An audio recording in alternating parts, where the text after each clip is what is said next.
Hi, and welcome to Basic Soldering Training at the University of Dayton, sponsored by the School of Engineering. Basic soldering training consists of three parts to include safety, soldering techniques, and rework techniques.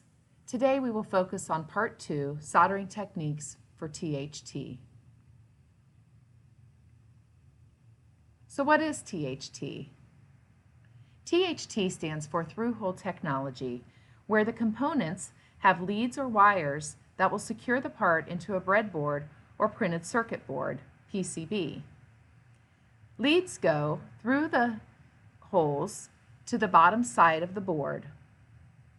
And as you will see in the videos, all soldering is done from the bottom side of the board so that the lead can be properly wedded to the pad.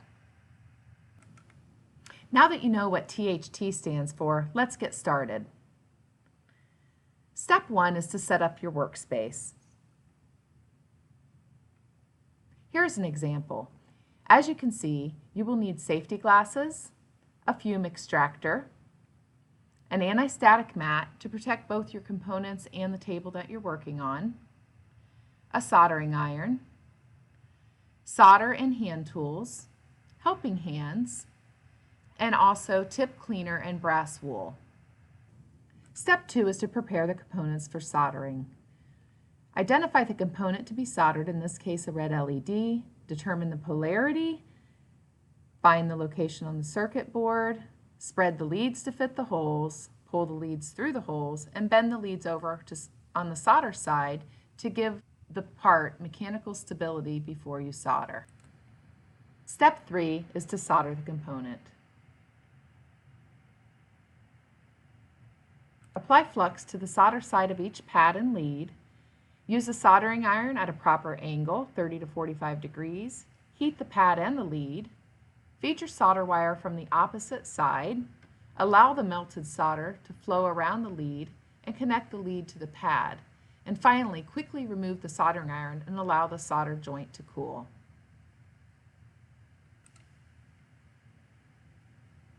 The next step is to trim the leads. This is very simple. Simply bend the leads back up and using a side cutter, trim the excess lead away, taking care to remove the scrap from your work area.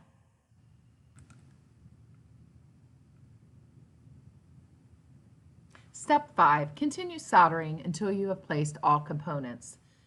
There are 2 rules for populating a PCB. Work from small to large components and also work from the inside to the outside of your board. Here's another example of soldering. In this case, it's a potentiometer in the center of the board.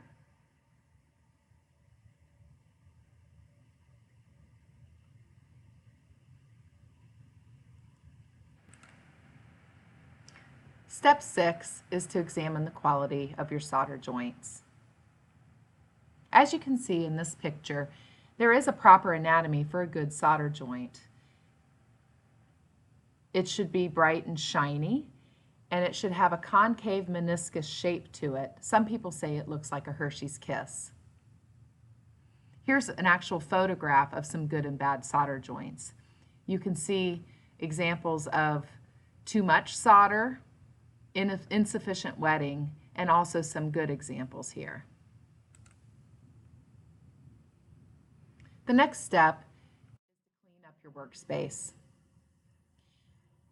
When you are done soldering, dip the tip of your soldering iron in tip cleaner, wipe the tip in brass wool to remove the excess, and store your hot iron in the holder. Turn off your soldering iron, the fume extractor, clean up your scrap materials, and wash your hands when you are done.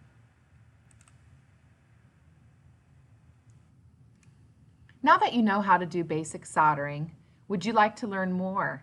If so, please watch Part 3 of this video series that shows rework techniques, or continue on to do the advanced soldering training, which will teach you soldering techniques for surface mount technology and also rework techniques with the PACE rework station. Thanks for watching.